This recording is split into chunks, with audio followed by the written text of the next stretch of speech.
10 دلیل مهم بودن نقش پدر. 1. حمایت عاطفی. پدر نقش مهمی تو ایجاد ثبات و آرامش برای فرزند داره. حضور پدر به فرزند اعتماد به نفس و تاب‌آوری لازم رو برای رویارویی با چالش زندگی میده. 2. الگو بودن.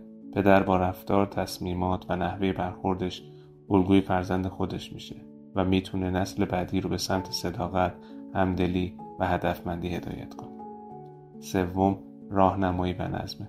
پدر با تعیین مرزهای مشخص و آموزش مسئولیت پذیری به فرزندش یاد میده که چگونه رفتارهای صحیحی داشته باشه و تأثیرات تصمیمات خودش رو درک کنه. 4. تشویق به تجربه‌های جدیده. پدر با تشویق فرزند به آزمودن چالش‌های جدید، استقلال، تفکر خلاق و مهارت حل مسئله رو تو فرزند خودش تقویت میکنه. 5.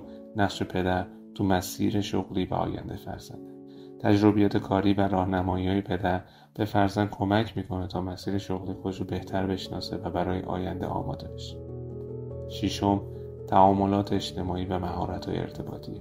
پدر از طریق رفتارهای خودش به فرزند نشون میده که چگونه با احترام و همدلی با دیگران ارتباط برقرار کنه و روابط سالمی بسازه.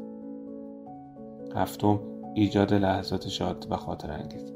بازی و تعامل با فرزند لحظات شادی رو رقم میزنه که به تقویت ارتباط عاطفی میان فرزند و پدر کمک میکنه. 8. آموزش مهارت‌های عملی زندگی. پدر اغلب مسئول آموزش‌های مهارت‌هایی مثل تمرینات ساده، مدیریت مالی و برخی مشکلات توی خونه است که برای خودکفایی فرزند ضروریه. 9.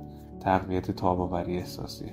پدر با حمایت‌های خودش به فرزندش یاد میده که چگونه با احساساتش کنار بیاد و در برابر سختی‌ها قوی بمونه. 10. تأثیر علمی حضور پدره. تحقیقات نشون میده که حضور فعال پدر منجر به موفقیت تحصیلی، سلامت روانی و اجتماعی بهتر تو فرزند میشه. پدر قهرمان بی صدا اما تاثیرگذار خانواده است. سپاس از همه پدرانی که عشق، حمایت و راهنمایی خودشون رو بی‌دریغ به فرزندانشون هدیه میدن.